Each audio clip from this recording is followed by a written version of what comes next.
Entre nos cultures. Monsieur Lionel Quillet, bonjour. Vous êtes le premier vice-président du conseil départemental de Charente-Maritime et aujourd'hui nous sommes à Crasane pour la promotion du nouveau concept touristique, les échappées nature. Et on se trouve dans un des très beaux sites du département, à Crasane, et auprès de ces carrières, qui est un de nos sites forts en matière d'échappée nature du département, avec une gestion départementale, mais qui symbolise aussi toute l'action aujourd'hui sur la réouverture de nos sites. Bien sûr les sites littoraux, mais l'ensemble des sites aussi à l'intérieur des terres. Et Crasane a repris en fait depuis le 2 juin, et aujourd'hui est prêt à accueillir, bien sûr avec des conditions sanitaires définies, donc ce qui veut dire réservation avant de venir sur les sites. Mais nous avons plus de 100 sites ouverts aujourd'hui et 50 actifs, c'est-à-dire avec visite, pédagogie et bien sûr réception des visiteurs ou alors des sites qui se visitent tout seuls. Et nous sommes prêts et nous accueillons avec grand plaisir. C'est ce que vous appelez au conseil départemental les échappées nature. En quoi ça consiste ?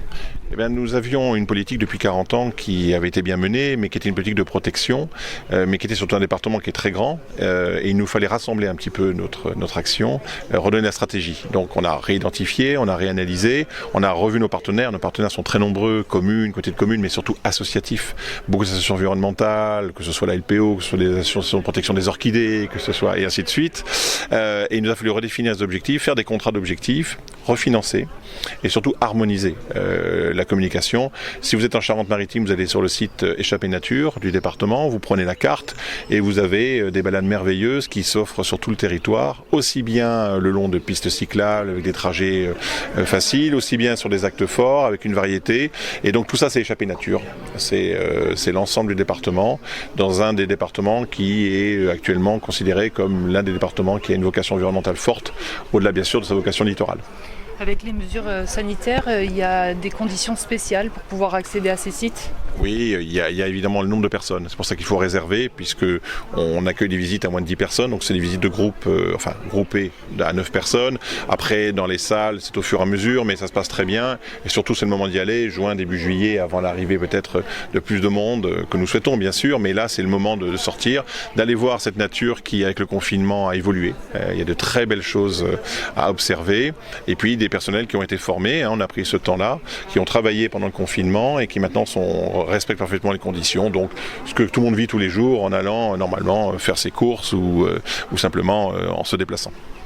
Ces sites, vous souhaitez les développer, en acquérir davantage. Il y a un budget conséquent pour ça. Oui, il y a un budget conséquent, donc juste pour l'environnement, c'est-à-dire vraiment les espaces naturels sensibles. On ne parle pas de tout le schéma de développement durable que nous présenterons d'ailleurs dans 15 jours en session département. Juste pour l'environnement, espaces naturels sensibles, c'est 5 millions d'euros de taxes d'aménagement qui est affecté, personnel bien sûr, mais surtout beaucoup de contrats d'aide aux associations pour gérer les sites, aménagement, investissement.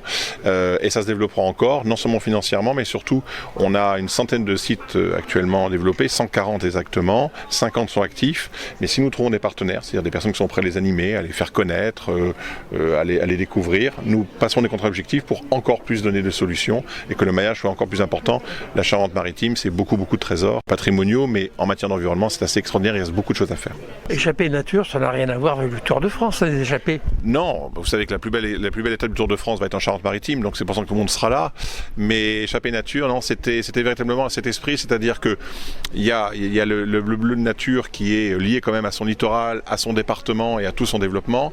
Mais chez nous, c'est vraiment une échappée parce que vous pouvez faire ce que vous voulez, où vous voulez, sur n'importe quel site, et il y en a pour tout le monde. Donc le côté échappé, il était là-dessus. Maintenant, pour le Tour de France, bien sûr, une étape qui commence à l'île de Léron, qui finit à l'île de Ré, qu'est-ce que je vous dise. Après, on ne peut pas faire beaucoup mieux. Il y a un peu les Champs-Élysées, mais chez nous, ce sera encore mieux, je pense. Merci beaucoup. Je vous en prie. Entre nos cultures.